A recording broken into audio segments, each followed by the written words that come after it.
Okay, hello and welcome to the final panel of our inaugural conference on environmental politics in the Middle East and North Africa here at the Arab Reform Initiative. My name is Julia Sher Bizoso and I am a non-resident fellow with ARI and convener of this event. I'm also very happy to be the moderator for this closing panel. Thank you to all who have been with us today and yesterday, or those of you who are just joining now.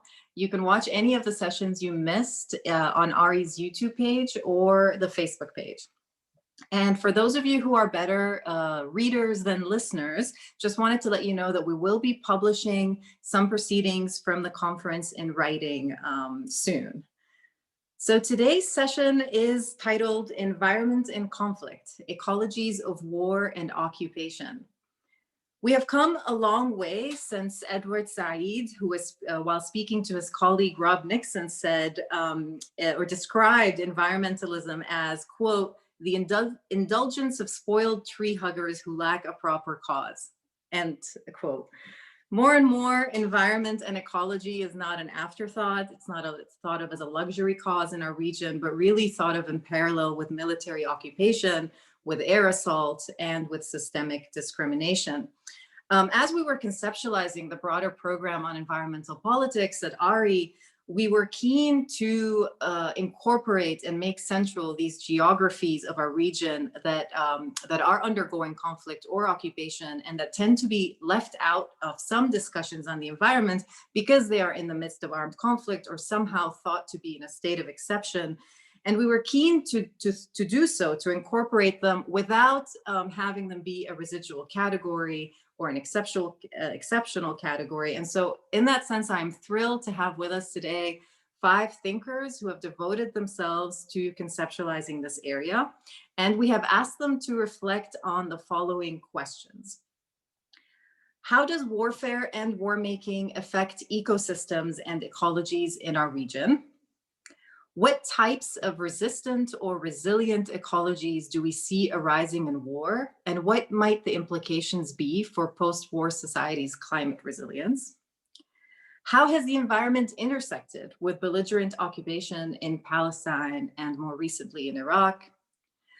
What are the immediate environmental harms and toxic aftermaths of the post-2011 wars in Libya, in Syria, or in Yemen? And how do we think about and work towards environmental justice in the context of war and occupation? We will be hearing from each of the speakers.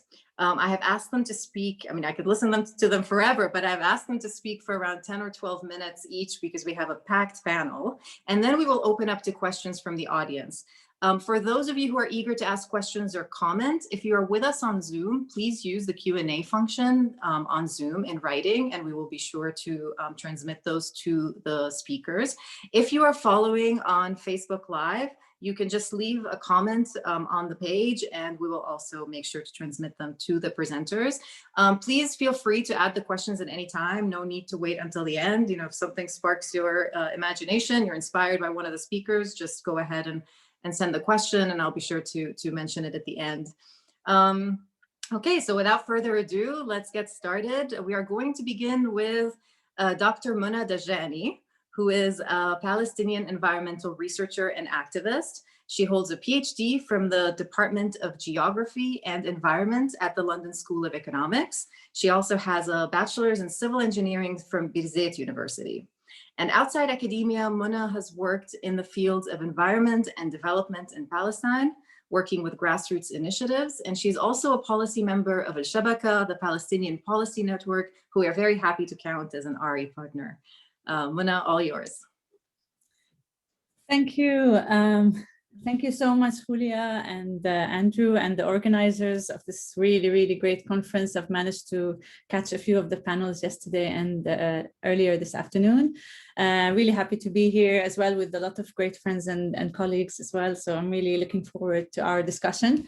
And yeah, as Julia mentioned, I'll try to keep it brief and really allow the time for us to kind of engage with each other and with the audience. And I really wanted to I took Julia's questions to heart, and I started drafting some ways of, approaching these questions and making sense of them. And I wanted to start by, highlighting a recent book by Rashid Khalidi, a well-known Palestinian scholar, which is entitled The 100 Years War on Palestine. And why do I bring it to this discussion today? Because I think we can also claim that there has been like a 100-year war against nature in Palestine. And throughout that war against nature, against Palestinians, we have come to a day to a situation of an ongoing war and an ongoing process of dispossession and uprooting. So I also was thinking, especially when we talk about environment in context of war, how do we make sense of a context where these actions of warfare and the crimes committed are still persistent, are still ongoing, and their exercise is in a way very belligerent, very visual and obvious in the everyday life. What rule of law do we apply to assess and understand these realities and hold perpetrators to account? And where do we start, really? Like, where do we actually start from point to say that, oh, we're actually now looking at ecologies of war? So in my line of work and research, I always tend to take a historical perspective on that issue, and not just, as a way of documenting or archiving processes or events or catastrophes where environment has been, has been put under conditions of deterioration, but also because I think of it as a framing that is really important to understand the persistent and continuity of this war. And as we think of, settler colonialism as a structure and not an event, I also think that we shouldn't shouldn't actually conflate or put environment in this category of environmental history, and think of it as a way of only documenting what has happened in the past. For me, when I use kind of the work of environmental history or social history of water resources, I actually use it as an enlightening way of understanding these trajectories of the really catastrophic situation of the environment today in Palestine and related to these structural processes and events. So I wanted to really focus on one end of this history, kind of a really well-known one, but let's say that through the systematic efforts of the settler colonial state to tame nature, to modernize it, to harness the resources to the optimal benefit of a certain group, in the case of Palestine, to the Zionist enterprise and Zionist aspirations in Palestine. The Zionist aspirations and entrepreneurs, coupled with the colonial mandate that was the British mandate at the time, were taking the lead on turning, this nature that is so desolate, so underdeveloped, to a state of modernization. But again, the root causes of our environmental degradation and environmental problems in Palestine come from those actions and from those processes, from drying swamps to exploiting water resources to diverting Arab water to this matter out of the Jordan River Basin, for instance, for settler colonial expansion to the destruction of Palestinian villages, and using tree planting in those sites of destroyed villages as a way to promote an environmentalism of the settler colony. So there is this type of systematic type of warfare happening against Palestinian nature and Palestinians, and a lot of cases where scholars called it ecocide and other ways of describing it. Again, it's still ongoing. What I'm also interested in is kind of more than the ontological type of warfare that destroys and obstructs and diverts and overexploits natural resources, and the fact that there is a war against Palestinian imaginaries of the place, in an effort for Palestinians, dispossessed Palestinians, whether since 1948, since the Nakba, in their effort to try to really reconnect to their roots and reestablish relations with their natural resources. These type of kind of reclaiming of imaginaries of the place have been totally forbidden. So it's really important also to think of, the denial of realization of Palestinian imaginaries and the denial of Palestinian return to the land in some sort of way. That also, I feel, and I believe, is also an ongoing war against Palestinian nature and Palestinians in general. So this has really also kind of the two connect with each other very strongly, because on the ground, there are two realities. We have two realities of uneven waterscapes or uneven landscapes, uneven geographies, where within the same climatic conditions, within the same geography, two completely opposite realities exist. And these two environments are managed separately, are made sense of separately, and are preserved in so much contradictory ways. I think of Palestinians inside Israel, who is also another group we don't really think of a lot, and I'll leave this floor also to Rabea to explain a bit more of how that dispossession happens. But Palestinians inside Israel have for decades dealt with a reality where they are completely denied any right of access to land and resources, to in a way, in an effort that such an agrarian society was denied the basic modes of production, basic resources to actually make their livelihood work. So we think of Palestinians inside Israel before we also come to think of, the war context that we're used to kind of speak about, which is the West Bank and Gaza Strip.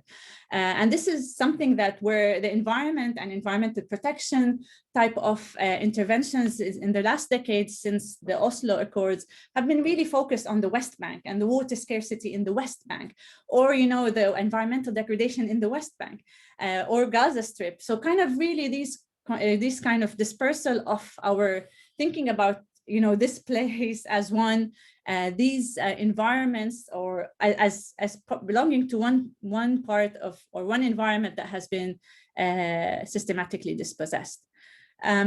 So again, these are kind of the ways that I try to kind of think differently about warfare and not kind of really limited to certain geographical location. And it is kind of in line in the spirit of, the great mobilizations that we have witnessed in the last weeks and months in Palestine, that I also kind of transcending those divides in thinking about, in our imaginaries of the place and our existence on the land that is Palestine. I also wanted to kind of draw on another question that was raised by Julia, and about kind of the environmental harms and toxicity. And this is kind of another character of that ongoing war against the environment. So whether we hear about, the toxic aftermath of, assaults on the besieged Gaza Strip, or when we hear also from, realities where water is polluted inside Israel, and especially affecting Palestinians communities there. Of course, in the West Bank, where dumping of toxic waste and construction waste and all sorts of even nuclear waste has been well documented by many environmental organizations and human rights organizations, where we see a reality of Palestinian lands and, or like, let's say, in the environment where Palestinians live, kind of deliberately being a toxic environment and kind of justified for being a toxic environment, just because, again, those like uneven geographies still exist there. The imaginary that Israel is, a startup nation. It's like an entrepreneur in green energy development and all the sorts of things. So that idea of kind of having environmental regulations and environmental protection laws and regulations, while on the other side, it kind of re-perpetuates this colonial legacy that, Palestine is, wherever there are Palestinians, it's desolate, it's polluted, it's a toxic place. and kind of also placing the blame when it comes to water, let's say pollution in the waterways and wadis in the West Bank, where Israel, of course, comes to say that, oh, this is because of Palestinians causing this pollution, rather than, you know, of course, if we take it, understand it as you know, a reality that existed because of this settler colonial separation of environments.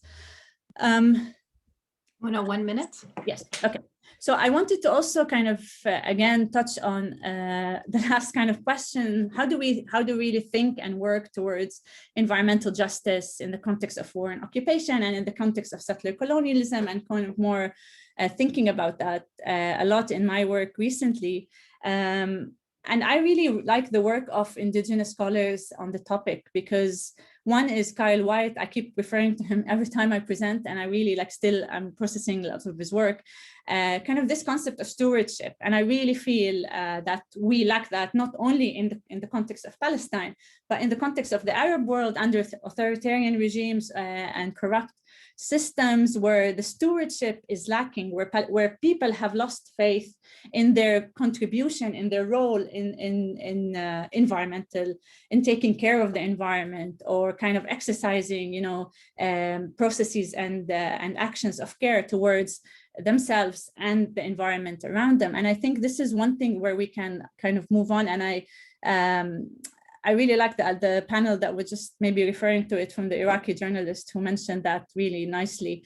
And I also, in our work in the Yarmouk River Basin, which is the wider region, we see the same kind of, the same characters where people lack that stewardship. And I feel that can come in with a climate justice and an environmental justice agenda that can really bring about stewardship of communities, and that kind of also will empower a kind of more resilient community approach to addressing, you know, environmental issues and climate issues in general.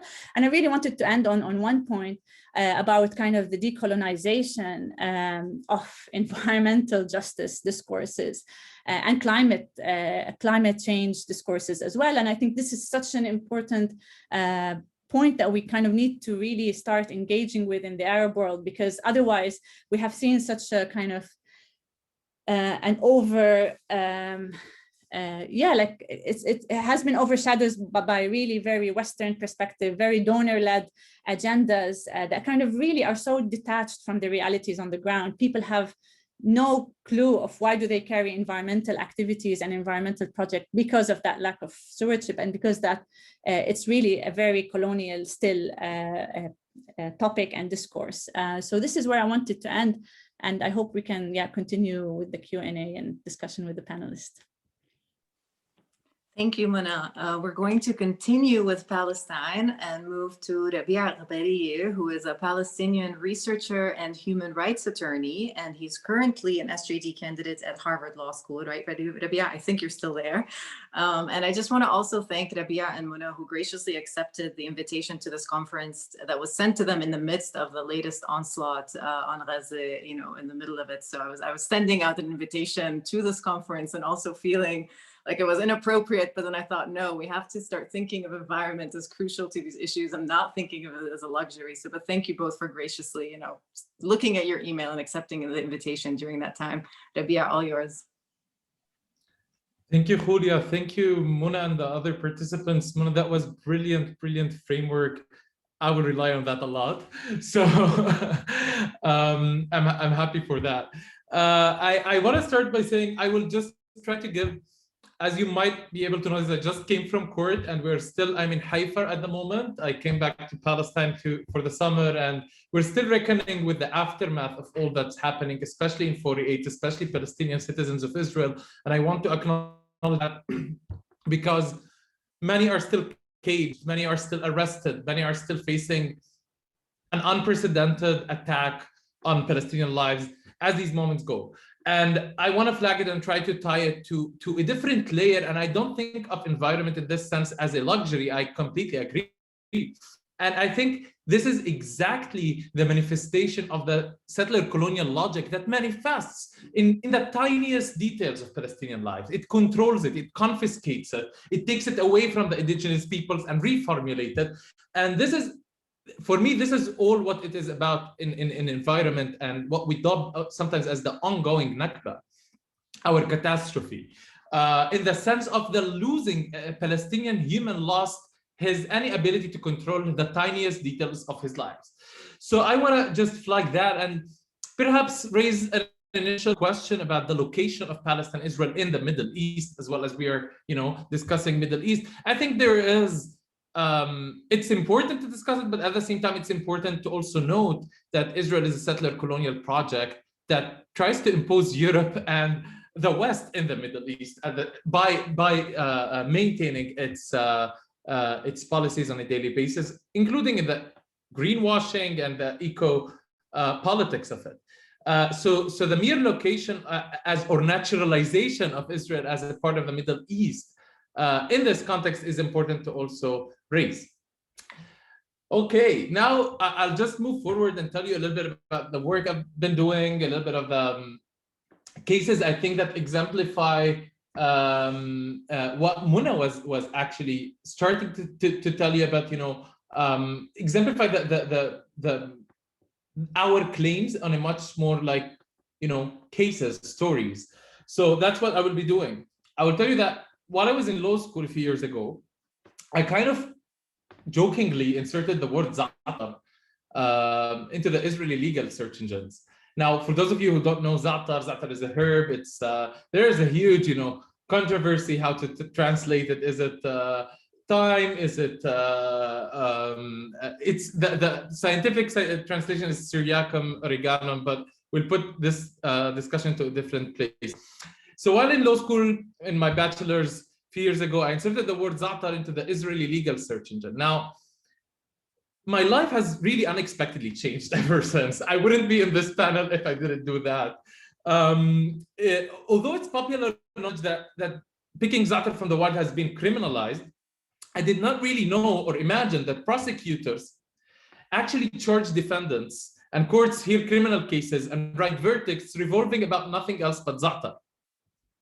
As I started assembling the legal pieces together, I understood that Ariel Sharon, then Minister of Israel, and Minister of Agriculture, first declared za'atar as a protected plant and therefore criminalized its picking in 1977.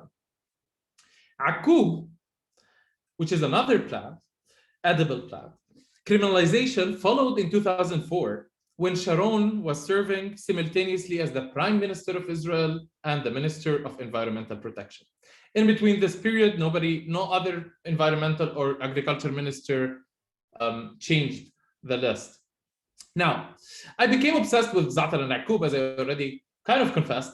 I started going all around Palestine to research, tell the story, and later when I joined Adala, the legal center I work for right now, also legally challenged the criminalization of this herb plants, or put more broadly, the criminalization of Palestinian herb picking culture.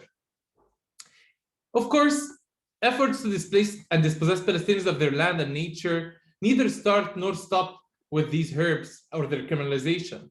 In the next few minutes, I'll try to show how stories of za'atar and akub, alongside other snapshots, can make us see what is otherwise camouflaged and hidden under the ostensibly innocent and apolitical concept of nature. A couple of years ago, I accompanied Samir and Nadia to an akub harvest. We woke up before sunrise and drove all the way to the occupied Jawlan, where akub grows extensively. The occupied Jawlan is obviously a part of Syria. It was occupied in 1967. Samir and Nadia are experienced pickers and have learned that if you wake up early enough, you can minimize your chances of being caught. Nature patrols apparently love sleeping. By 7 a.m., we were driving back home with our breakfast in hand. But this could have ended much differently.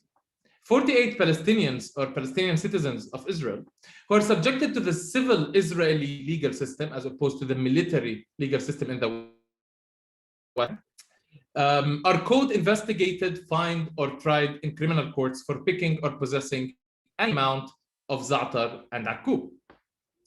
Samir and Nadia know this way too well. They have been sentenced several times. They can tell you for hours how the prosecutors and courts regularly engage in civilizing discourses. They uproot za'atar and akub from Palestinian culture and plant them as criminal substances in the legal field.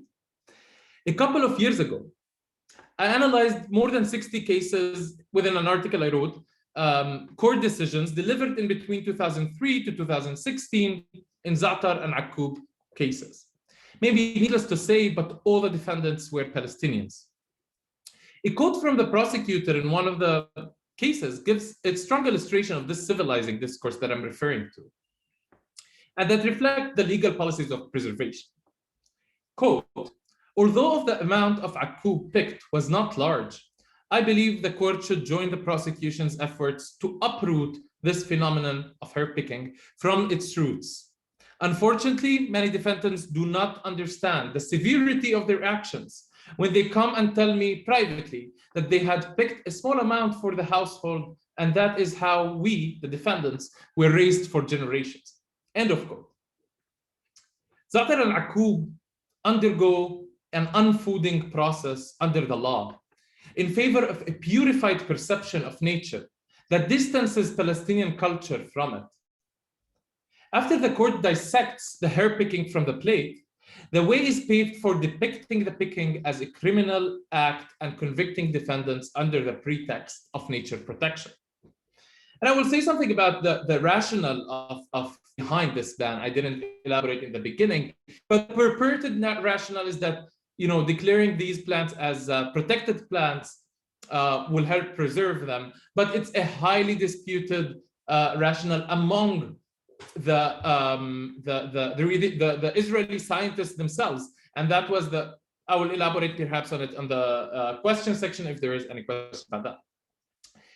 Akub and za'atar pickers find, despite all these policies of civilizing and etc., it's important to acknowledge that akub and za'atar pickers also find creative ways to reclaim agency, to ridicule the ban and retell the story as one of resistance. Samir says, for example, court trial fees, we don't care. We don't think about it. It's part of the pressure that Israel puts on us to starve us out. Even in court protocols, you can find the following exchange. Quote, question, do you know that picking za'atar is prohibited? Answer, yes, I know that picking za'atar is prohibited for Arabs, permitted for Jews. End of quote. These acts are best depicted as everyday forms of resistance, to borrow a term from James Scott. As one akub picker says, they chase us. Why they chase us? For some thorns of akub, prohibited or not, we are going to pick akub. The story of herb picking criminalization has many details, which I unfortunately must have left untold today. The commercialization and appropriation of za'atar by the Israeli Ben Harut family, the scientific discourses and claims that envelop the ban, the role that Arab judges play in all this are all part of a wider story. But in 2019, we managed in Adala to expose the disputed character of the purported scientific evidence and invoke legal public pressure that pressed Israel to lift the absolute ban on picking za'atar and akub after almost 40 years. But za'atar is not just an incident or a standalone story. It is a chapter, an episode in a much wider story about settler colonial violence toward natives and their land, landscapes, livestock, and nature.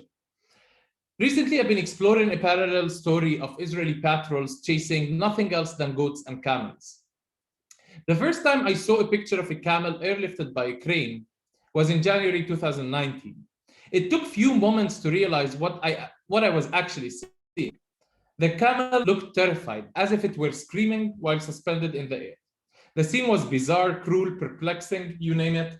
In fact, it struck me that I could not have conceived the situation had I not seen the image. But after all, why would the camel be tied so terribly and airlifted by a crane?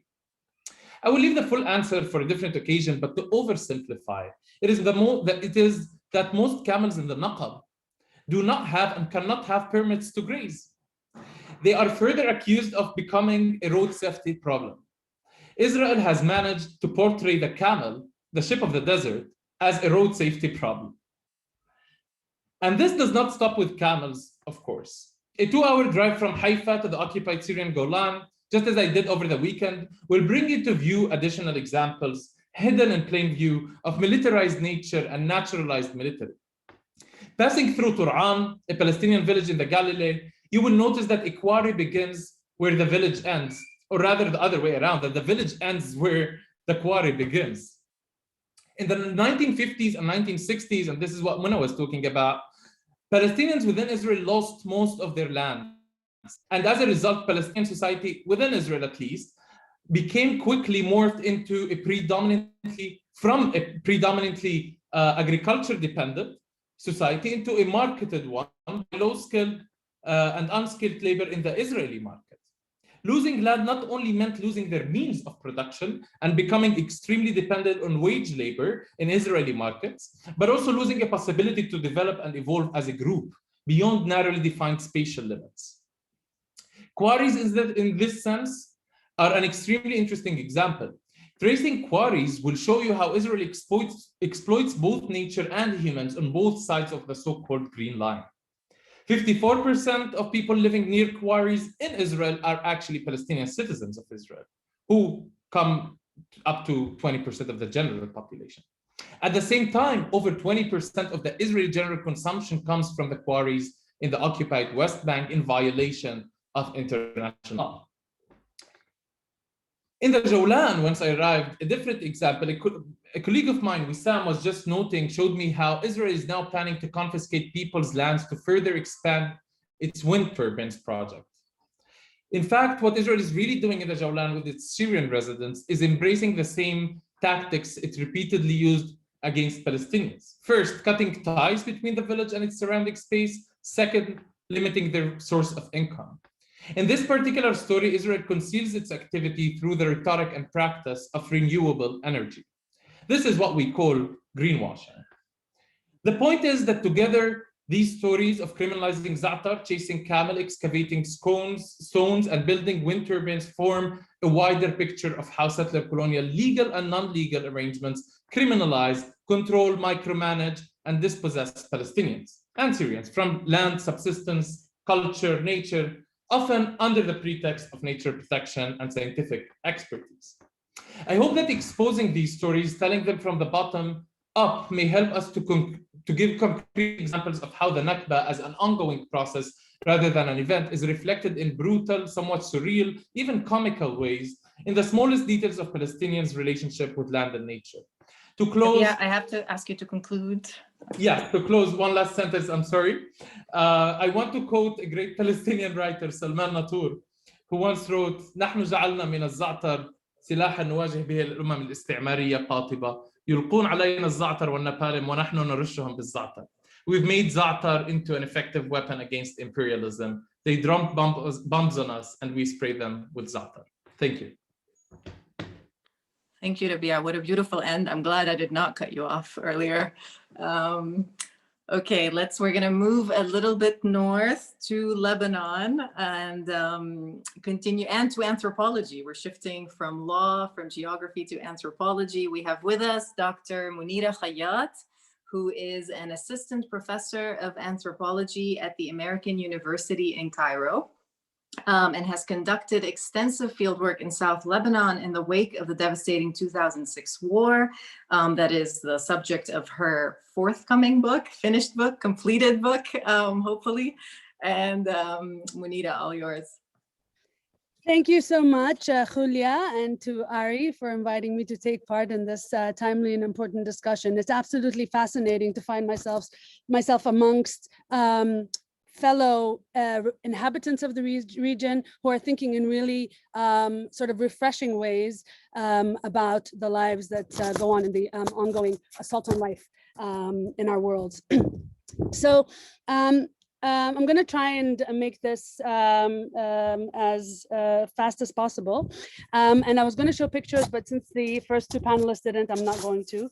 I think there's something good about that. Okay, so this panel asks, how does warfare and war making affect ecosystems and ecologies in the region? What are the immediate environmental harms and toxic aftermaths of wars? What types of resistant or resilient ecologies do we see arising in war? And what are the implications for post-war societies, climate resilience? How has the environment intersected with belligerent occupation? How do we think about and work towards environmental justice in the context of war and occupation. So I'm going to try and briefly address each of these questions in my comments today. So as Julia mentioned, I'm an anthropologist and I work in South Lebanon, which is a borderland and agricultural region that has been a war zone since 1948. The residents of the region, who are largely farmers, have lived through wars, guerrilla wars, aerial assaults, ground invasions, and a 22-year Israeli occupation. And this has been ongoing and is ongoing since the Nakba, right? Since the creation of Israel on the land of Palestine in 1948. So they continue to inhabit a state of war. And so war in this context must be thought of not only as a deadly and destructive event, but also as a structuring condition that determines the ways in which human and other beings go about making their lives here. And it has been fascinating to hear Muna and Rabea talk about this context of Palestine. So this is key to the way in which I think about life in war. And I just completed a book, as Julia just mentioned, entitled A Landscape of War, Ecologies of Resistance and Survival in South Lebanon. That looks at this. So life is lived in war. In South Lebanon, there are many ways in which this happens, but today I'm going to focus on what I call resistant ecologies, and I'm going to focus on two, namely tobacco farming and goat herding in the South Lebanon war zone.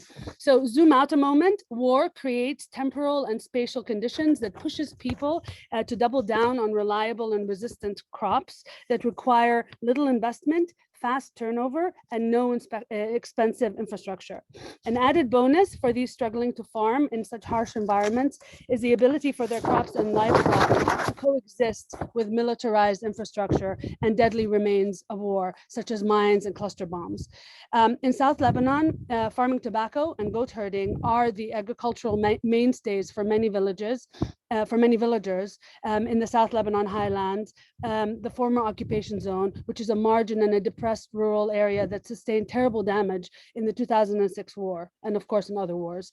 But the 2006 was the last major assault.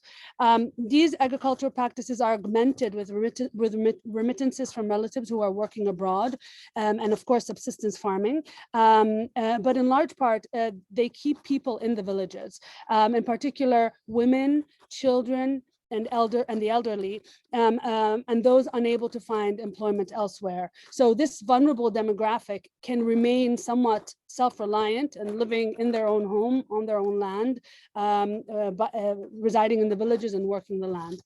So tobacco. It's referred to by its cultivators as Nabt al-Murra, but also Nabt al-Muqawami, or like the crop of resistance, or the bitter crop. So it sort of like goes between those two poles, and this is an important tension that is sort of embodied in the practice of tobacco farming. And tobacco itself has a long, hard history in South Lebanon. So it's sold to the Lebanese state monopoly, the Régie Libanaise de Tabac et Tombak, at subsidized prices once a year. Tobacco needs no irrigation, no infrastructure, and no additional workforce apart from that already provided by the village home. Tobacco is planted in the spring, it's harvested in the summer, and it's strung and dried and sold to the Régie in the winter. So I'm happy to talk about what I call resistance ecology, because it's a counterintuitive life-giving crop that shows how places of war push people to make hard choices and to depend more and more, body and soul, on destructive and extractive economies and ecologies. Munira? Yeah. Munira, sorry, we're hearing a lot of interference on the mic. Is there something touching it, or? Oh, no? It could be, yeah. It could be the paper. Okay. Yeah, sorry. Yeah, I think that's it. Okay, yeah. Thank you. Or the wind. Sorry.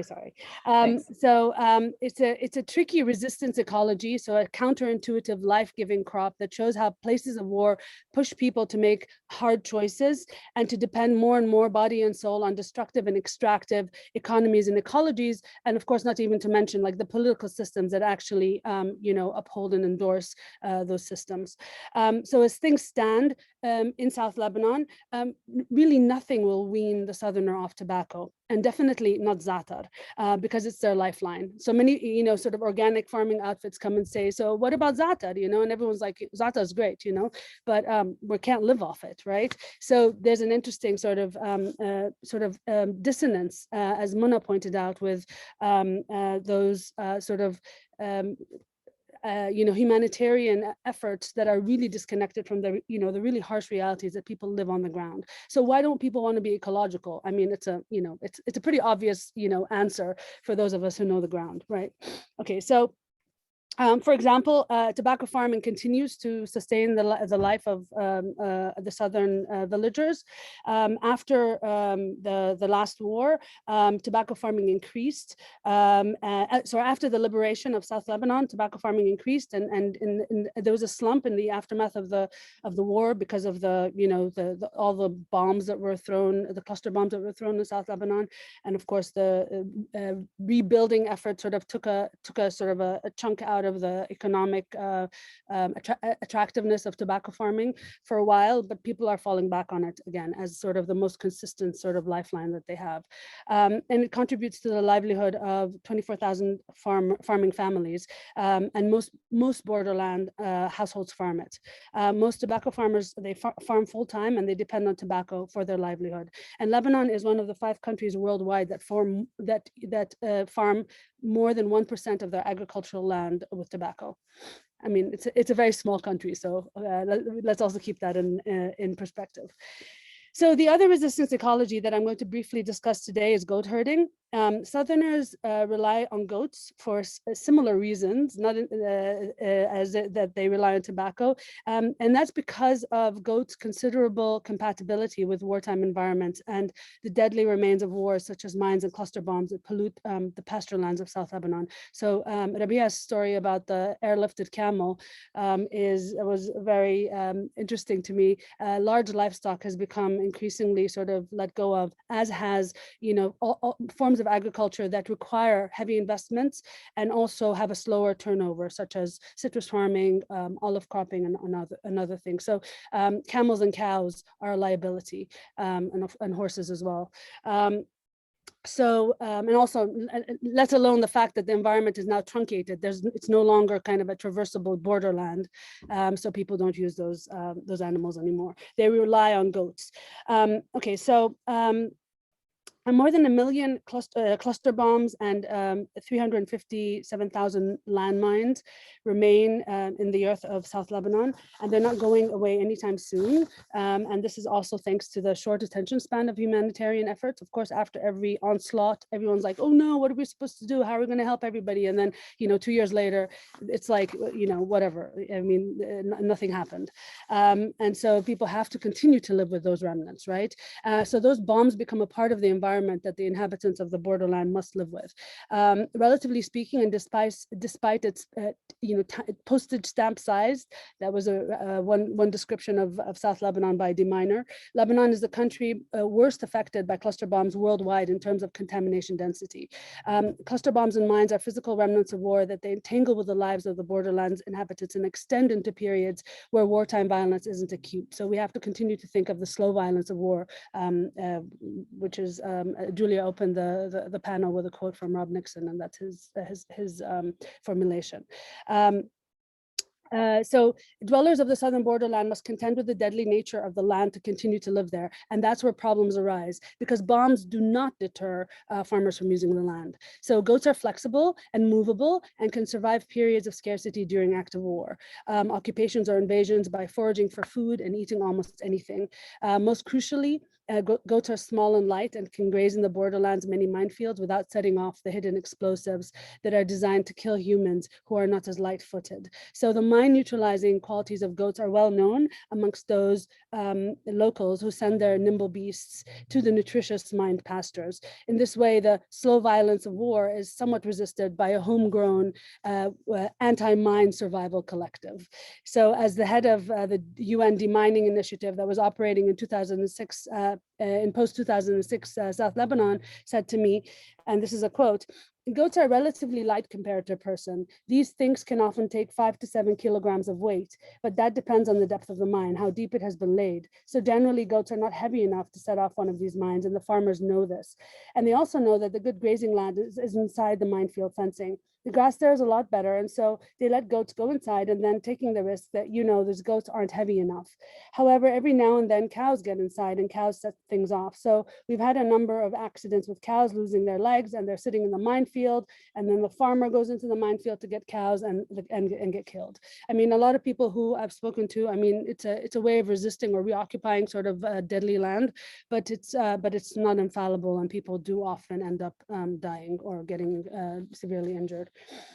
So the interactive agency of explosives on humans and beasts in the South Lebanon setting is productive of resistant, more than human ecologies and landscapes that refuse the military impositions of military technologies that aim to enforce limits and to control life and movement.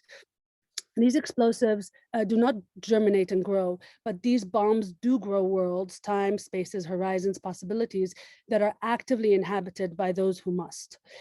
So what I observed among the human and the non-human inhabitants of the bomb-infested borderlands of South Lebanon was an insistence on turning tragedy into opportunity, and irreverence and gumption that saps the hold of fear and helplessness, creating instead attitudes and actions of vitalizing resistance in the face of such embedded dangers.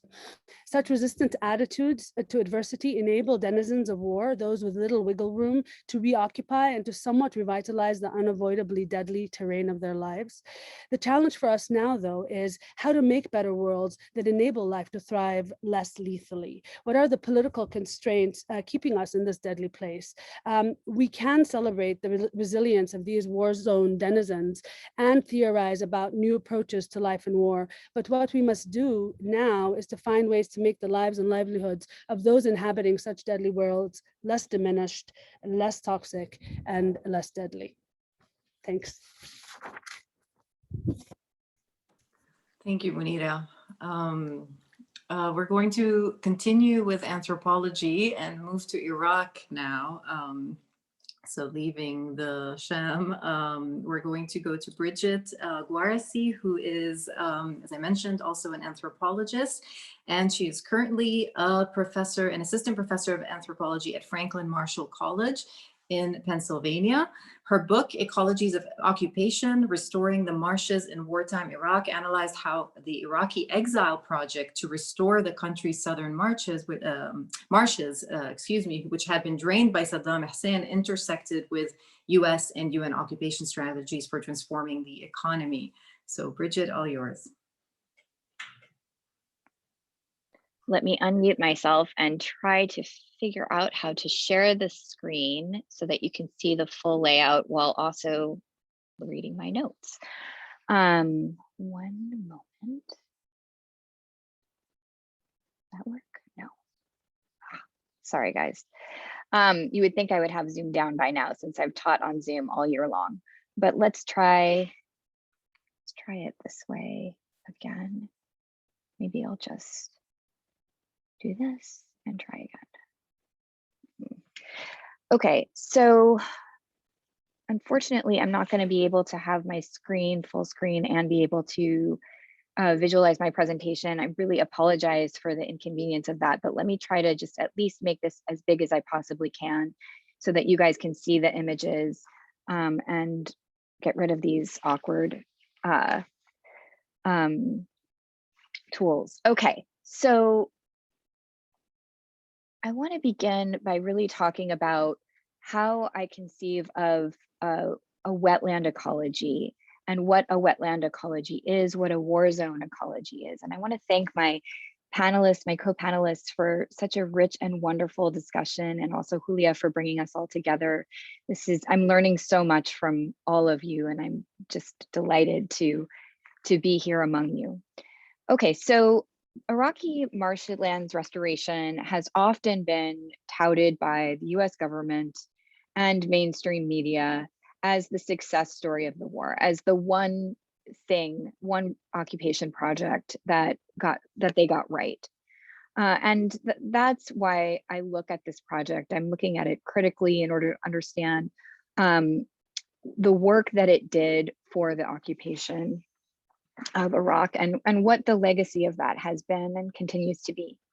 So this image that you're currently viewing is an image taken by João Silva and appeared on the front page of the New York Times above the fold in February 2004. It became an iconic image of the marshes. And so much of the way that this story has circulated and become successful or popular has to do with the imagery that circulates along with it. It is a powerful discourse, and it doesn't only live in media. The Iraqi marshes have been referenced in the legal infrastructure of the occupation as well. When Saddam Hussein was arraigned, he was initially charged with 7 crimes, among them, these are the exact words, a genocide against Marsh Arabs and the draining of the marshes. The marshes were written into the preamble to the Constitution of Iraq that was heavily advised by the US government. And they also were used by George Bush, who was called in 2004 before Congress to give an official rationale for the war in the absence of nuclear weapons. And the rationale that he gave included humanitarian causes such as the draining of the marshes. That was an actual line of defense that he had given. So where are the marshes? What are we talking about when we talk about Iraq's marshes? I think you all probably know, but just to give you a sense of what we're talking about here, the marshes are at the confluence of the Tigris and the Euphrates rivers. They cover 3 of the southern provinces of Iraq, right before the Shatt al-Arab that spills out into the Gulf. They represent a dense area, concentrated area of reed beds, which make them particularly good site for revolutionary activity, as they have been, and also potential threat to political power of state, as they also have been over the last century. So the general wartime narrative of the marshes goes that Saddam Hussein drained the marshes after a 1991 intifada that nearly deposed him. Returning Iraqi exiles allied with the US government sought to restore the wetlands as emblematic of a new state they wished to build in a post-Ba'ath era. Also important here are the ways that this particular geography jived with occupation goals, particularly those that rewarded foreign donors with natural resource contracts in water and also oil, because 1/3 of the country's oil wealth is encapsulated in the subsoil of the marshes, and 3 of the 5 top oil fields in the world are located in the vicinity of the wetlands. So investors in occupied Iraq clamored to invest in the biodiversity conservation of the marshes, giving upwards of 54 million euros, which is more than the operating budgets of all the environmental organizations in the Middle East combined. And the reason they did this was because they were interested in winning, as they did, subsequent lucrative contracts in oil and in water after they initially gained connections to the Iraqi government, particularly the Ministry of Water Resources. So draining the marshes, as Saddam Hussein did in 1991, he had actually begun that project many years earlier, beginning in the 1970s, following a plan that the British government had developed in the colonial era. That was the fashion in the 20th century, to drain wetlands. And in the 21st century, the new fashion is to reflood and conserve them as a bulwark against climate change in the Anthropocene. So my work examines what the effects of that are and how we can understand it. And I use the concept, as Munira also does, war zone ecologies, to really think about what it is we're producing here. Iraqi marshlands conservation reveals how war and environment are mutually constituted agencies of violence. And to understand how they are, we must begin with a critical re-examination of war, which has largely been understood as the violence of rupture and brute force, such as guns, bombs, kidnappings, and executions. And it certainly is, but it is also a slow unfolding of violence over a period of time that far outlasts activity on the battlefields. And in this regard, I really am enjoying the work of Christina Sharp, who argues and articulates a vision of understanding a total climate of violence. So when we're thinking with and about climate change in the Anthropocene, I would argue that we need to think about it in a much more comprehensive way that does not separate war as an individual sphere aside from or even companion to nature, but we need to think about these spheres together as ecologies that are cohesive. So to begin to understand war in this way, we must begin by recognizing it, war as itself an ecology. So how do we do that? Well, I really want to think about this question, the environment. What is the environment and how does it operate? And I argue that environment is a discourse. And so the quote, Julia, that you shared with us from Edward Said is so jarring to me because his work is so useful in actually the precise kind of rethinking of the environment and war that I'm trying to achieve here. So what we call the environment is really a discourse and operates as such. It's a mode of representing the physical world according to the ideals of nature, which have largely been defined through acts of imperial discovery and natural history voyages that are also acts of war, were also acts of war. Even, you know, the whole Darwin's quest to discover species and the species category and the naming of species after imperial officers cannot be seen as apart from our own understanding of the environment, our own lexicon, and our own ability to represent and describe it. So this ideal of nature is often treated as that which precedes human existence and must be protected from it. So it has infrastructure, the environment, this concept of the environment, like the pipes and the pumps of a hard water grid. What we call the environment represents an infrastructure of policy and legal regulation. In Iraq, this is particularly the case, and I'm going to get into that in a second, but part of what allowed me to see this is that the marsh, when people went in to restore the marshes in Iraq, they were not doing the work of actually reflooding them. These were not hydraulic engineers on the ground that were building new kinds of hard infrastructures to keep water in place. The Ba'ath era dams and dikes had been breached by residents right after the fall of Saddam Hussein.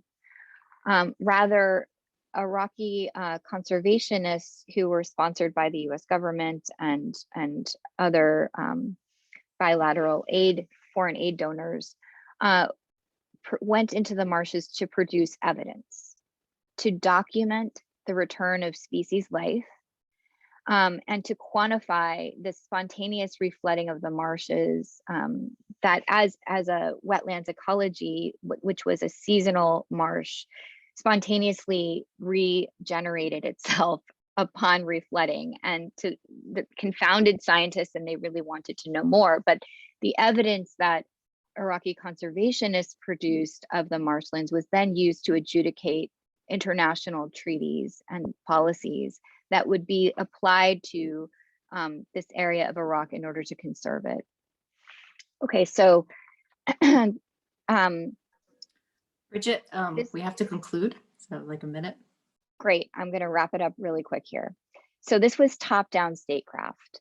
In 2008, Haweza becomes a Ramsar site. In 2015, that treaty is extended to Hamar in the Central Marshes. In 2013, the Central Marshes become the first national park. In 2016, UNESCO inscribes the marshes and the neighboring Sumerian cities of Uruk and Eridu to the World Heritage Convention. Okay, so let me just skip directly ahead to pollution. So these are the images that I'm describing of the wetlands. This is from the New York Times this year. These are the discourses of the marshes. Exactly neighboring the marshes, this is Nahran Omar, where oil flares are contaminating the city. And here, this is Chabayish Marsh. Pollution is a major issue in Iraq and in these wetlands, and is not something that biodiversity conservation aimed to even address. So the rhetoric of biodiversity conservation became a way of denying the US role in contaminating and polluting to highly toxic levels the environment of Iraq. And I'll just end very quickly with the 2019 revolutions and continuing protests this year, which are calling for a sustainable future. And we cannot see them as separate from environmental politics. They are articulating a more just future that harnesses war as an ecology in this broader sense. Okay, thank you very much. Thank you, Bridget. And last, but most certainly not least, we go to Jeannie Sowers, who is a professor and also chair of the political science department at the University of New Hampshire. She's a scholar of comparative politics of the Middle East, and her first book on Egypt was a big inspiration for another activity area of our program, which is on activism and popular mobilization. But more recently, she has turned to the subject of environmental damage in war. So we are thrilled to have her here today to talk about this more recent research. Jeannie, all yours. Thank you so much. Can everyone see the slide okay? Okay, great. Also, thank you so much for the invitation to this panel. As the previous panelists said, I've learned a lot. Some of you have worked with in other contexts, but it's just so great to have this conversation. And the 2 days has been really enlightening. So thank you again. I want to kind of follow up with some of the themes that my fellow panelists have discussed and sort of introduce maybe some concepts that can help, again, address some of the central questions that were raised by our panel. For the last couple of years, I've been sort of mulling over the interface of war and environment, and I've been focusing specifically on the damage that's inflicted on different types of what I'm going to call environmental infrastructures. So, oh no, it's not letting me move.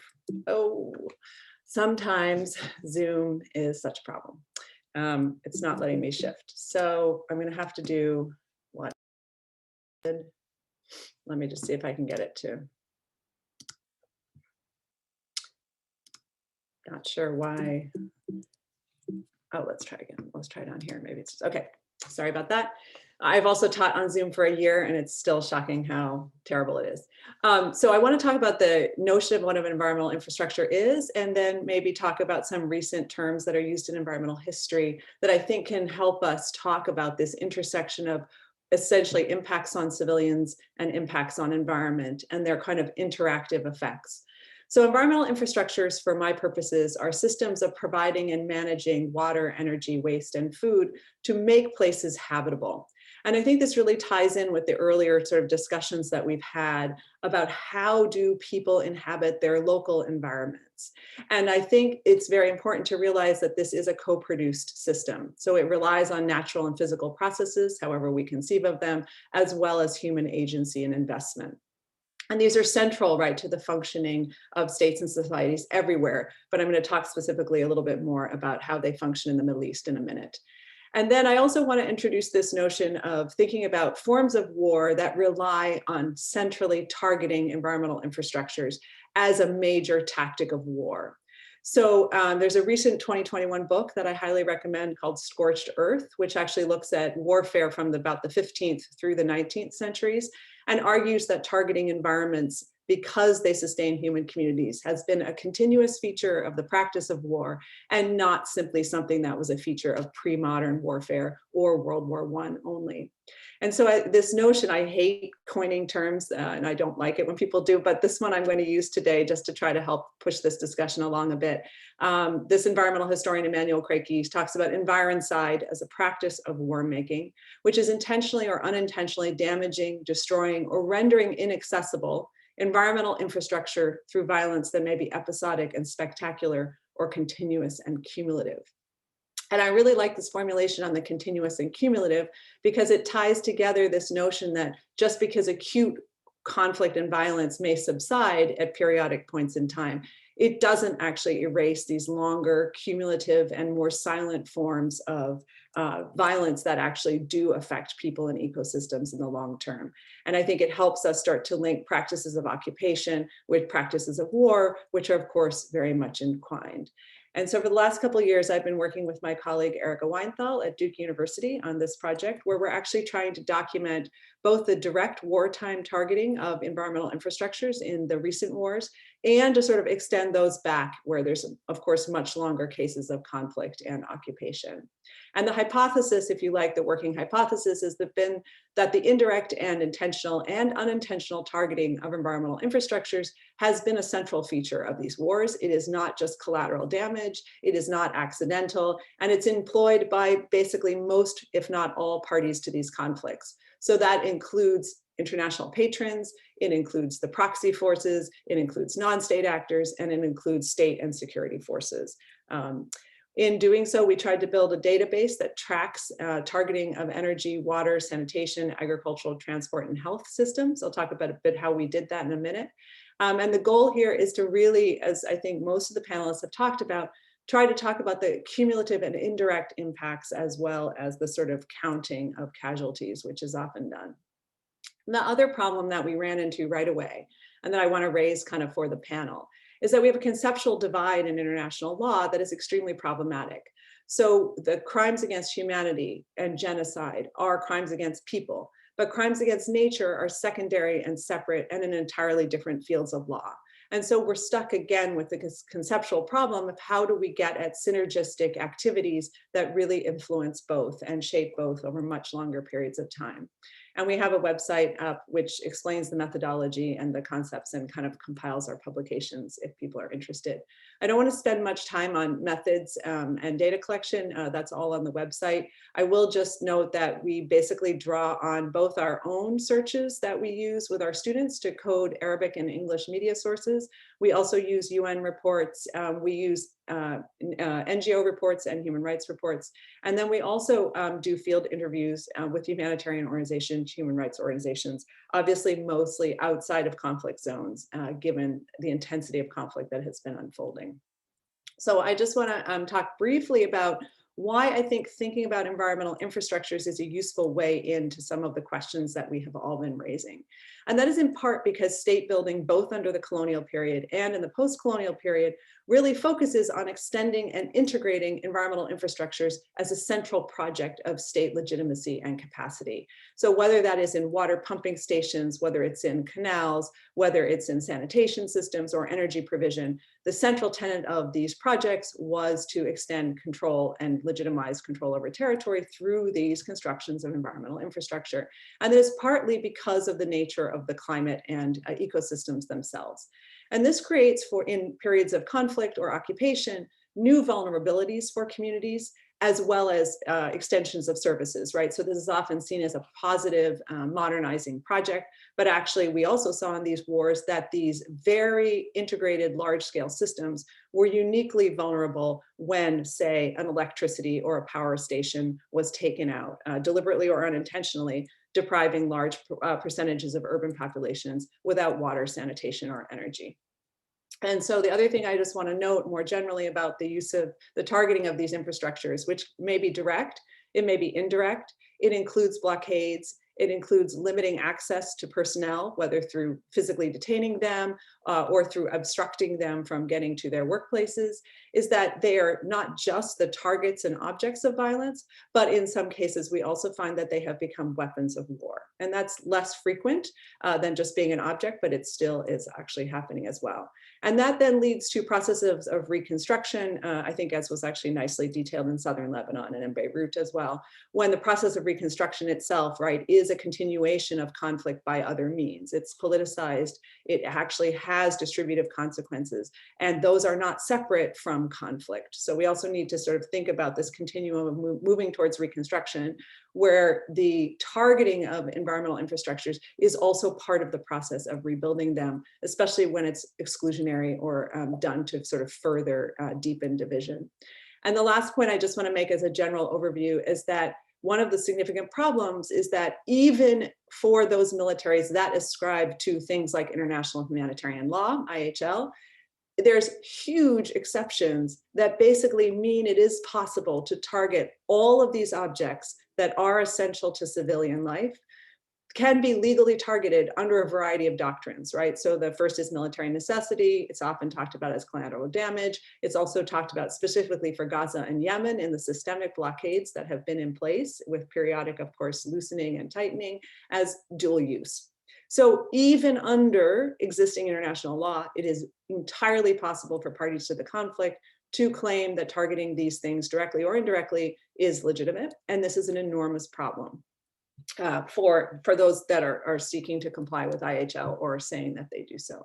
So since we didn't talk about Yemen, I chose to focus a bit on my last 5 minutes on Yemen, because I really think this is a very strong case of where the destruction of these both material and personnel and systems, if you like, of providing basic services really have led to not just outright starvation, but mass malnutrition.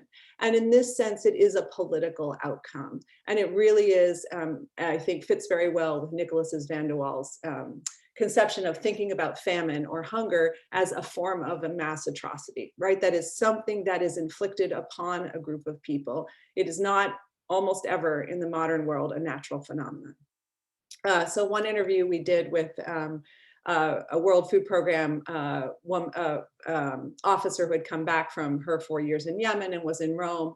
She said, there's so much destruction, much of the infrastructure is not operable, and basic systems that underpin human rights have been rendered not functional. So again, a very sort of clear case here where the wartime destruction of these basic systems has really led to widespread hunger. I'm not going to review, of course, the situation in Yemen. We all know how horrible it is, but I will just say that the IPCC classifications are well worth looking at and becoming familiar with, because of course, even when we don't declare a famine, which is a highly political project in the current international system, it doesn't mean that people aren't starving to death.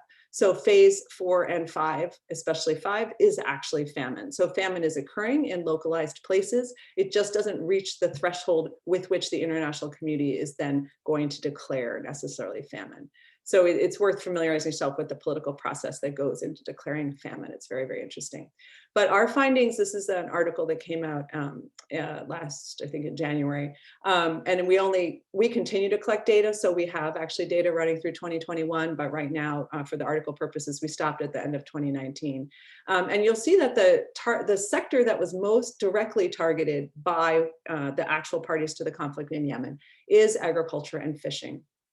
And this is partly because this includes attacks on farms, fishing boats, ports, granaries, storage depots, anything that has to do with providing sustenance to people is targeted, is coded as agriculture and fishing. But the frequency of that doesn't actually minimize the harm that's being done to other sectors, because it's simply the case that because the energy and water systems are highly networked for urban areas, the targeting of, say, the Marib pipeline actually can cut off energy to other parts of Yemen. So we have a situation where energy and water can actually be targeted relatively infrequently, but have large reverberating effects. Whereas for attacks on agriculture and cropland and cucumber farms and olive groves, all of those things have been far more extensive, but they actually are far more localized in their effects. So if we look just at the targeting of agriculture and fishing, this is partly because much of the population is still rural, unlike much of the rest of the Middle East, and over 50% derive some of their income from agriculture. And so there's the list of things that have been targeted empirically. And the other reason that we felt it was so important to look at this specific wartime targeting of the agricultural infrastructures is that it has created massive internal displacement. So we talk often about refugee flows, but one of the explicit aims of war making by targeting environmental infrastructures is to displace internal populations. If in part because that's, again, assumed to sort of break the will of the enemy forces that are in those areas. And we can start to see that kind of spatial logic, which again, the uneven logic of war plays out very well in Yemen, partly because of its diversity, but also partly because of the forces at play. So you can see that the area near the border with Saudi Arabia, Saada up in the north, is a very highly contested zone where there has been an extraordinary number, specifically of airstrikes that target agriculture and transport, of course, around the capital, and then, of course, around the ports and the sort of Tihama, the sort of coastal plains that are the source of much of the population, but also the production of various agricultural crops. So the map also shows you by the number of incidents is the size of the dot. So the larger the circle, the more times those areas have been repeatedly attacked. We've done this also for the West Bank and Gaza, looking at the spatial variation in targeting of infrastructures, which there has a somewhat different logic in both places. But we use that kind of geographical information to start making those spatial and social arguments. The one last thing I wanted to say about Yemen, or two more things, I guess, is that we do try to do actor attribution, that is, who is doing these attacks. And it's complicated both because the sources themselves are unclear, but also because many international humanitarian organizations who track this are deliberately not putting in, even if they know who has done this, precisely because that would compromise their operations. So if you look down at this table, you see that the unknown category is almost 20% of all documented incidents in Yemen. So we can't take our attributions as the actual distribution, but even given that uncertainty, so if we reallocate that 20% to the non-state actors and those sort of de facto authorities of the Houthis, we also still see that Saudi-led coalition is responsible for a large percentage of these attacks. The last thing I want to just talk about is to sort of highlight some of the ways that attacks on environmental infrastructures harm both civilians and ecosystems. So the blockades in Gaza and on Yemen really have limited, of course, the ability to import basic necessities. They've created escalating prices. And as a result, the direct wartime damage that I was just talking about is only a very limited part of this ecology of war. So energy is a really good example where relatively few energy installations have been directly damaged, but most of them can't get the fuel that they need to run, and therefore the population is deprived of energy access, which of course means very little economic activity. You can't run a water pump, et cetera, et cetera. When that happens, the lack of energy, that cascades down to things like the collapse of sanitation systems, as we just actually saw in Gaza as well, which leads to long-term contamination of water and soils. And the same with the degradation of forests and rangelands. The lack of energy access has been prompting people to resort to basically overcutting for fuel and fodder and construction needs in ways that they were not doing previously. And lastly, this damage to environmental infrastructure and civilian infrastructure creates disease, right? It creates displacement and it creates vulnerability to climate change. So particularly for Yemen, we not only had the largest recorded incidence of cholera, which is, by the way, still unfolding, kind of, it's seasonally endemic, but recently in past years, there's just been this extraordinary uptick that has followed the collapse or degradation or deterioration of these environmental infrastructures. And that also, of course, increases vulnerability to things that otherwise would be naturally occurring, like the seasonal locust swarms that have actually been devastating large parts of agriculture in East Africa and in Yemen and the Horn of Africa. And again, particularly in Yemen, but also elsewhere, we see internally displaced persons who have been moved often multiple times, especially you see this in Syria, where people have been displaced over and over and over. These kind of adaptive capacities of being deprived of your local environment really put people at risk for disease, as well as, of course, other forms of trauma.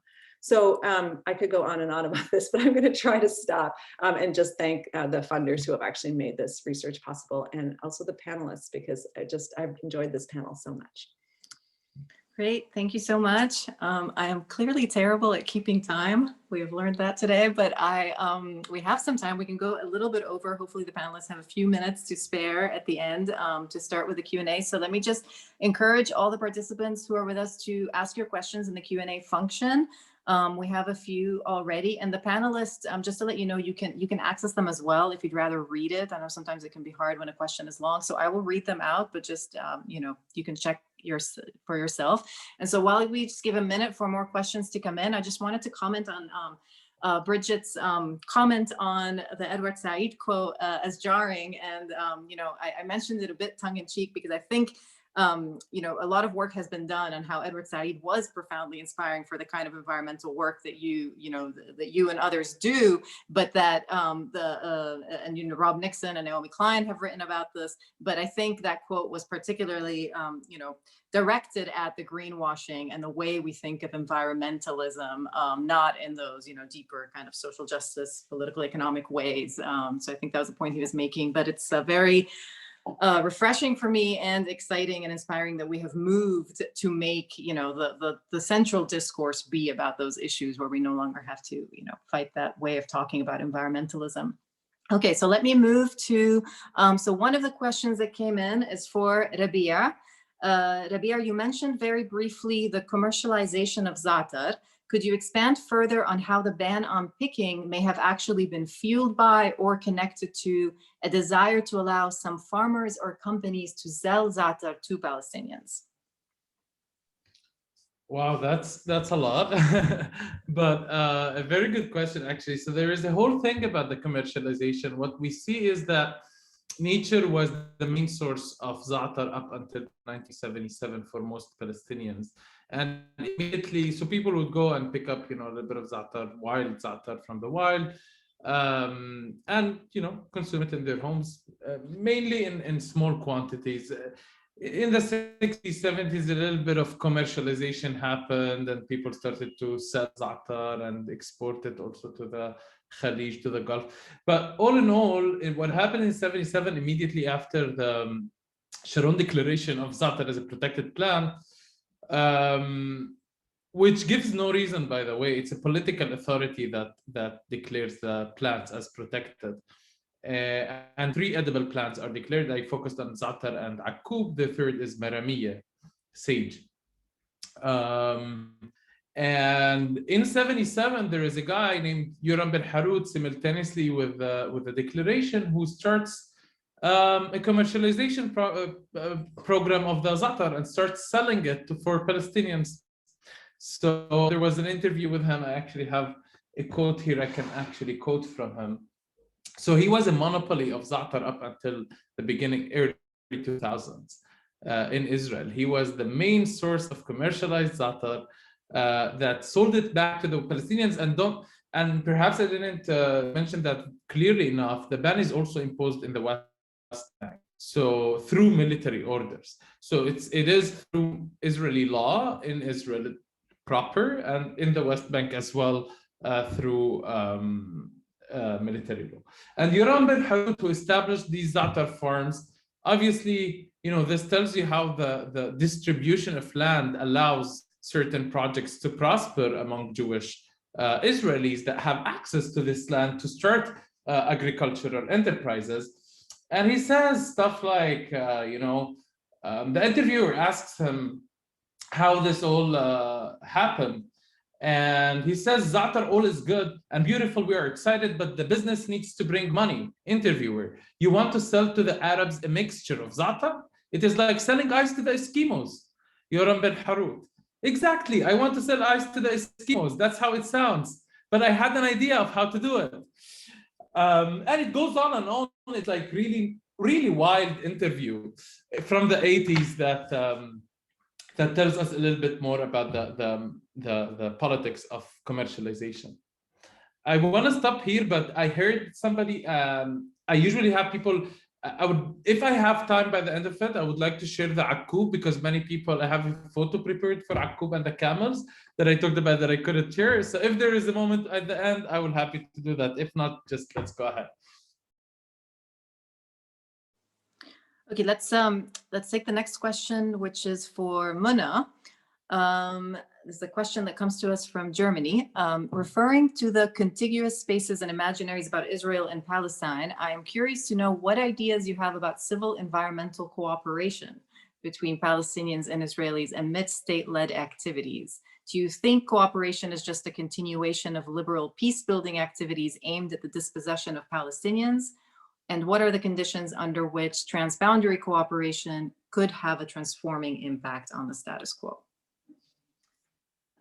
Yeah, thanks, Laura, for the question. It's really, really important. And yeah, I think it's really clear, environmental peace building is also another realm that we didn't really have time to kind of go into, that kind of goes hand in hand with kind of the post-war kind of restorations and reconciliation kind of processes that have plagued, the Palestinian scene throughout, the Oslo decades and afterwards. And one of those kind of facets of it was environmental peace building that has been a very kind of dangerous realm through which a lot of ideas that we have discussed earlier, kind of colonial legacies of what environment entails and what type of environment needs to be protected and what type of more contentious ideas about settler colonial imposition of certain ways of seeing environment and natural resources always kind of comes to the side. And these environmental peace building projects are just another way of the neoliberal approach to kind of managing, another facet of this really entangled reality, and kind of putting politics aside in order for us to focus on the environment. And this is kind of a very dangerous framing that has been kind of the main selling point of those peace building initiatives that focus on environmental peace building.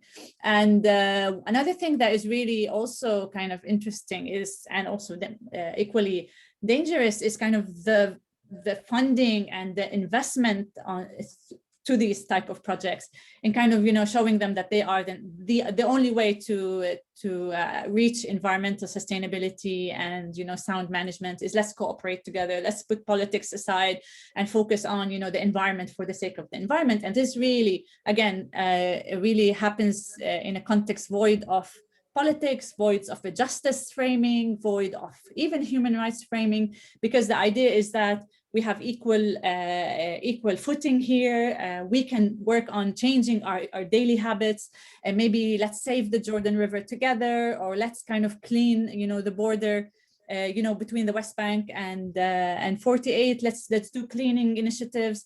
And that kind of will bring us together, and that will end up achieving peace building. But of course, it's far further from the truth. So I think these contexts, this type of initiative that has been heavily supported by the international community and the Western kind of thinking about the environment, is in itself another dangerous outcome of warfare ecologies that we have spoken about. Great, thank you, Mona. I wanted to also follow up with actually Munira on that point. Munira, you mentioned humanitarian organizations and kind of the very short-term focus on cluster bombs in that case. But I'm wondering, do you see any similar kind of longer-term effects of in other panels we've talked about the NGOization of these issues in the locales that we had looked at. Do you see any similar effects in the South, post the 2006 war, and how it affected ecologies? Obviously from either local NGOs, Beirut-based, or foreign humanitarian organizations. And then I'll ask the question to Jeannie, also related. Thanks. Yeah, I mean, I kind of avoided that scene as much as I could in the aftermath of the 2006 war, because, I mean, first of all, they were jostling each other out of the way, to kind of be there and to sort of showcase their humanitarian intervention. And their stakes were completely separate from those on the ground, and actually intersected in kind of destructive ways, right?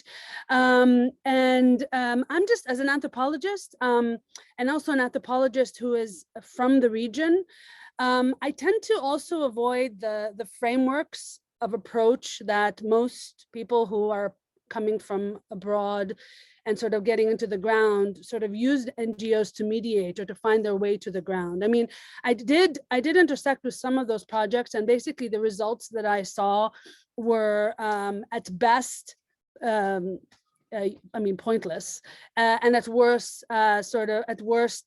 potentially kind of fueling the kinds of or sidestepping the main issues and fueling the sort of ongoing destruction of the environment in sort of unexpected ways. I feel like something, I mean, and what Muna said at the beginning really struck a chord, because I mean, my way of dealing with it, and in a way, I mean, this has been a way of sort of, you know, just kind of getting along, is to sort of sidestep the question. But I think that the biggest challenge to us today is actually to face up to it, right? And say, this is bullshit. Something needs to change, you know? And I think that this is really, I mean, the discussion today has been really eye-opening in that respect. It really shows me how, because through my work as an anthropologist, you know, who is sort of you know, operating within the you know, the American academic you know, economy, I am disconnected by way of my work, right, from approaching things in those ways. And I think that the you know, the gathering today is so great, because it's actually forcing people to find each other, to talk to each other, and also to sort of address it on a level below kind of the academies that we're kind of stuck in, you know. And so I really want to thank you for this, you know, this fabulous opportunity. But in general, yes, the humanitarian scene has, you know, is really unhelpful. And I mean, one example I'm going to give is that all those folks who are agitating in the South to stop the environmentally and sort of, you know, socially toxic, you know, ecology industry and agriculture of tobacco, are, you know, falling flat on their faces because people are refusing to budge from, you know, their one, you know, consistent lifeline. And it's funny that most of those humanitarian outfits are not even allowed to address, you know, tobacco farming, because tobacco is kind of a gray zone, you know, crop that is that, you know, you don't really want to engage with if you're an environmentalist. So instead of actually addressing the questions that ask, you know, why are people farming tobacco? What does this tobacco industry actually do politically, socially, and economically, and environmentally, you know, to this region? People are just like, we don't touch that. And we're actually going to sit here and try to encourage people to farm za'atar, which actually, as we all know, we don't even need to, right? Because it's a, you know, it grows up anywhere, everywhere, anywhere, right? So, I mean, that's kind of my way of thinking about that question, which is, and it's a problematic one. Yeah, thanks, Julia. Let me also say that any of the panelists are welcome to ask one another questions. I know that sometimes staggering them, you know, makes it a little awkward, but if anyone has a question for someone else, please feel free to ask it. Jeannie, I was going to jump in on humanitarianism. Yeah. Mm-hmm. So I have a slightly different take, because environmental infrastructures are often large and integrated and complex, and they're a different order of complexity than local livelihood strategies, which are also complex but in a different way. And I would say that in our work, the humanitarians, the big ones, right, the very well-known ones, the ICRC, those kinds of groups, they are the only ones who are actively talking about, in policy spaces, dealing with the international community, of trying to raise these issues, right? So if you look at who is actually writing about the environmental consequences of war, it's these kind of transnational networks that are not simply humanitarians, but include humanitarians. They're also NGOs, environmental groups, human rights groups. And I think we need to be careful not to throw out the baby with the bathwater. And I'm speaking literally, because without humanitarian assistance, we would have a famine in Yemen. And so we face a fundamental ethical conundrum, which the people who do this work on the ground are extremely well aware of. So when we did interviews, it was a traumatic experience for the people who were working in these war zones to actually talk about the choices that they were being forced to make. And I think they're very well aware of the ethical dilemmas that come into play, right? Because international humanitarian organizations depend on the flow of international funding, which comes largely from governments. And in the case of Yemen, what is striking is that the largest contributors to humanitarian aid are parties to the conflict, either directly or indirectly. And that is the structural situation in which we have to operate. So they face this problem. If they call attention to particular actions by particular parties, they will lose access and funding. And then people will actually arguably be worse off.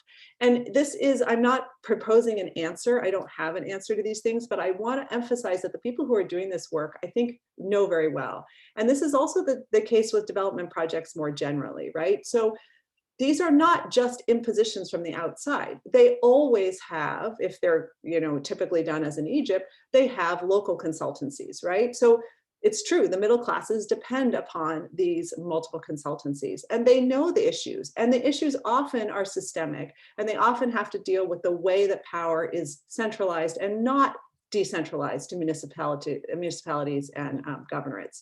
So I really think that sometimes it's these questions are unfortunately operating at multiple levels, and we do have to be careful that some of our best advocates and allies on the issues of war and environment are actually operating because they are familiar with this, and they do work with local organizations. Not as much as they should, for sure, and they are trapped in these much larger systems and structures, but it's not entirely clear that abandoning them or just throwing them in the pot of it's not solving the problem. The problem is sort of bigger than them. So I just wanted to say that I think they ask some of these questions, and they ask them in interesting terms that are worth considering. Anyone else want to comment on that? Otherwise, since we're already well over our time, maybe we'll go, unless someone else wants to say anything else or ask another question, we might go to Rabea's herbs, the remaining story. So last call for anyone. Okay, Rabea, all yours. Yalla. Can you see that? So very, very quickly, this is Aqoub. For those of you who don't know, this is Nadia from the story I told you about earlier. This is one of the, do not pick herbs signs that the Nature and Parks Authority puts in different places where there are some herbs. This is Nadia and Samir while picking Aqoub in the occupied Jawlan on one of our trips. And these are the camels, the poor camels that are abducted by the what's so-called the green patrol. Not so green apparently, huh? In the Naqab from Bedouin owners. This is in Bir Haddaj, near Bir Haddaj village. And referencing to what Munira was saying, there is a huge thing with the goats in Palestine, starting from the 50s and even the colonial period of the British Empire.